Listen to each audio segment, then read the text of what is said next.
Welcome everyone to our week of prayer. We're going to be doing the daily readings, so hopefully you'll join us in that. Queensland Baptist churches are praying for personal, church and national revival over the incoming week. You know, Jesus frequently spoke about the importance of people's faith and the release of God's miraculous power.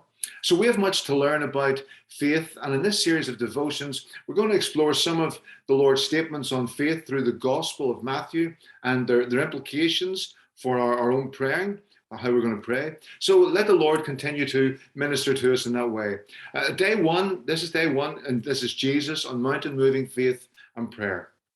All right, in Matthew chapter 8, verses 5 to 13, it reads, When Jesus had entered Capernaum, a centurion came to him asking for help. Lord, he said, my servant lies at home paralyzed, suffering terribly. Jesus said to him, shall I come and heal him? The centurion replied, Lord, I do not deserve to have you come under my roof, but just say the word and my servant will be healed. For I myself am a man under authority with soldiers under me.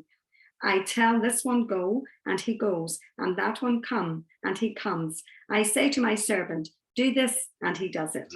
When Jesus heard this, he was amazed and said to those following him, truly I tell you, I have not found anyone in Israel with such great faith. I say to you that many will come from the east and the west and will take their places at the feast with Abraham, Isaac, and Jacob in the kingdom of heaven. But the subjects of the kingdom will be thrown outside into the darkness, where there will be weeping and gnashing of teeth. Then Jesus said to the centurion, go, let it be done just as you believed it would. And his servant was healed at that moment. So the centurion was a Roman commander in charge of 100 soldiers, which is kind of similar to a captain in the Australian army. And the Roman army had a very clear command structure. And Jesus referred to this structure in Matthew 21:22, when he said, the rulers of the Gentiles lord it over them, and their high officials exercise authority over them. So if you were one of the centurion soldiers, you did exactly what you were told, or else.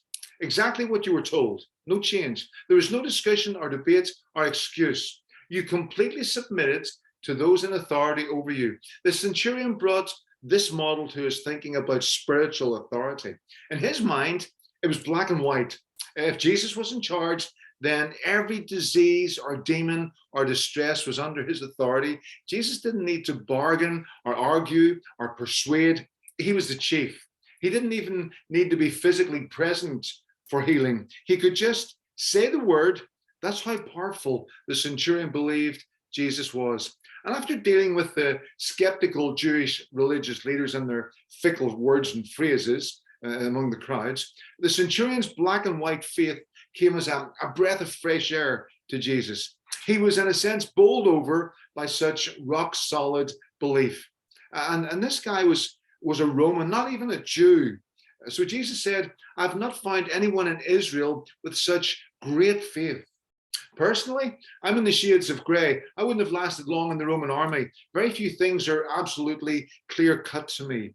This is a great advantage when dealing with broken people. But I wonder if it's a significant barrier to big, great faith. When it comes to the lordship of Jesus, we either believe that he has complete authority or we don't.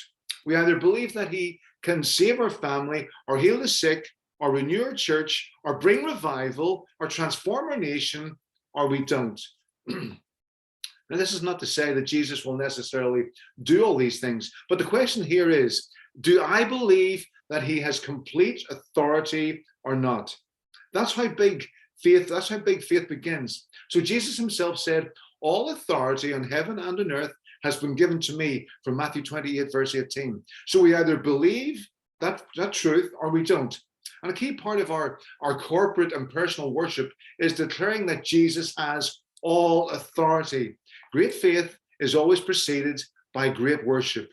And that'll be a challenge to us. So now here's our faith-filled prayer for revival thoughts, if you want.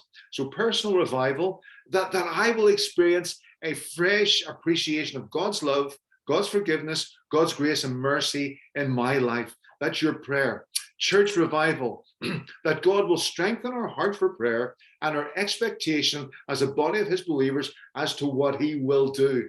And then national revival, that our nation, that Australia might be forgiven for rejecting God and becoming arrogant and self-sufficient and materialistic and immoral, that we would find forgiveness in all of that.